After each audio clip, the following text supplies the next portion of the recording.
fellow is a professional liar.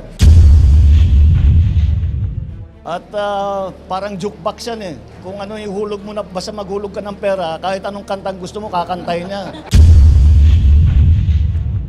Tignan mo na lang ang kanyang record. Tignan mo na lang kanya, may kaso siya na false testimony. O yan, ganyan. Ilan bang marami siyang history na kung sino-sino sinasangkot, kung saan-saan. Parang yun ang doon ang hanap buhay yata niya. Kaya professional liar ang tawag ko sa kanya. What can President Marcos contribute that will be significant and symbolic to Region 12, especially to the City of Champion of General Santos City? Yung? What can President Marcos contribute that will be significant and symbolic to Region 12, especially to the City of Champion of General Santos City? Marami tayong pinaplano at dahil nga ay ang problema lamang dumadaan tayo ngayon dito sa crisis ng El Nino, kaya yun na muna inintindi natin. Ngunit maliwanag na yung development. Maganda kasi na ang takbo ng Jensen, ang development ng Jensen.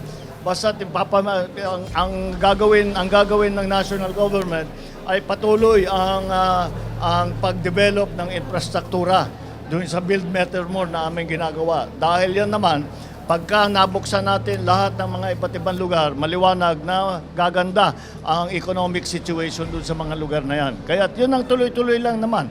Kasama sa plano yan, kasama sa plano ng buong bansa, ng buong Pilipinas. So Social Development Plan na yung infrastructure, dito lalo na, dahil marami na kayong magandang infrastruktura, ay pagagandahin pa natin para talaga mararamdaman na dadami at mas magkaroon ng trabaho at mas malaki ang kinikita. At kasama na rin dyan, siyempre, yung ating mga magsasaka, ating mga mangingisda. Dahil sa ngayon nahihirapan sila. Ngunit ang long-term na plano dyan ay talagang tulungan sila para sa pagbigay ng binhi, pagbigay ng ayuda, pagbigay ng pataba, lahat at pati na yung mga makinarya para sa processing ng hindi lamang bigas, kundi mais, kung hindi lahat, pati na lahat ng yung mga cold storage. Marami naman kayong cold storage dito dahil masigla ang fishing industry dito. Kaya yun, ang tinatawag dyan is we invest in success. Napaka-successful na ng ginagawa ng Jensen. Kaya doon kami maglalagay ng investment ng galing sa national government. Sir, Daniel Pawen Jr. of 25.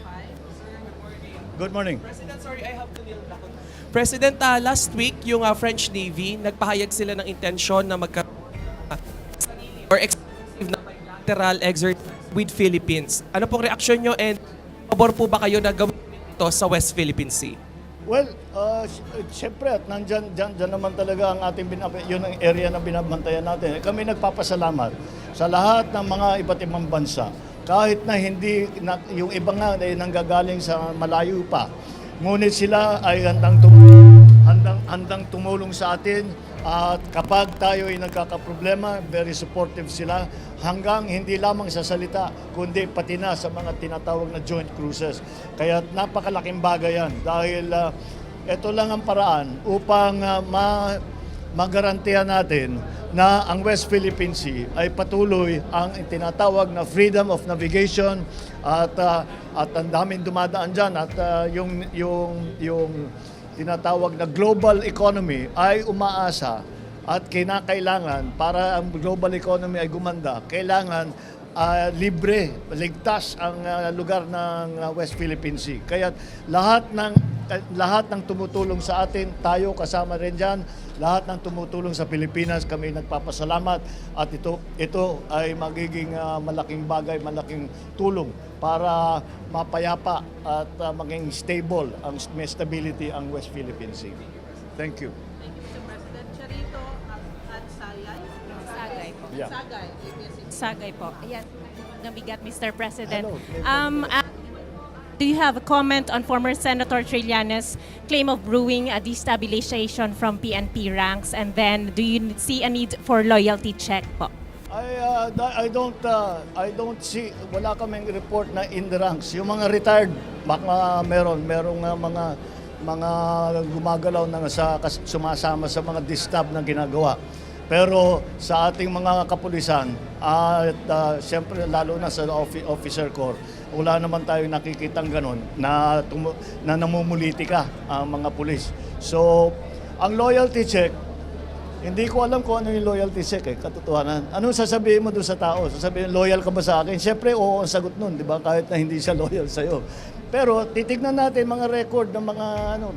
Ang ano ko naman, kahit hindi mo ako binoto, okay lang sa akin. Basta't maging professional ka, gawin mo yung trabaho mo ng tama. Yun lang naman ang hinihiling ko sa lahat ng pulis, sa lahat ng armed forces.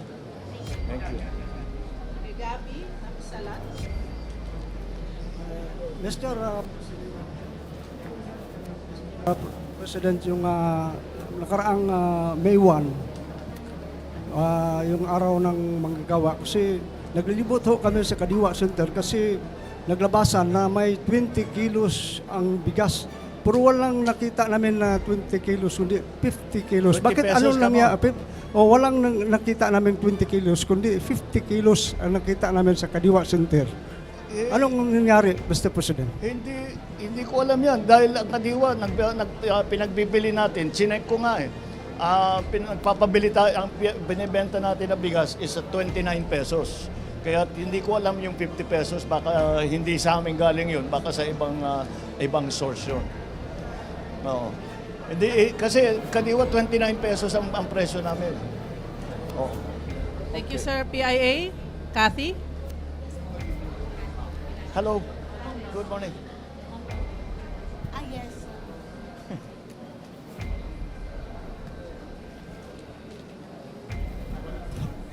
Oo nga eh. Good morning po, Mr. President.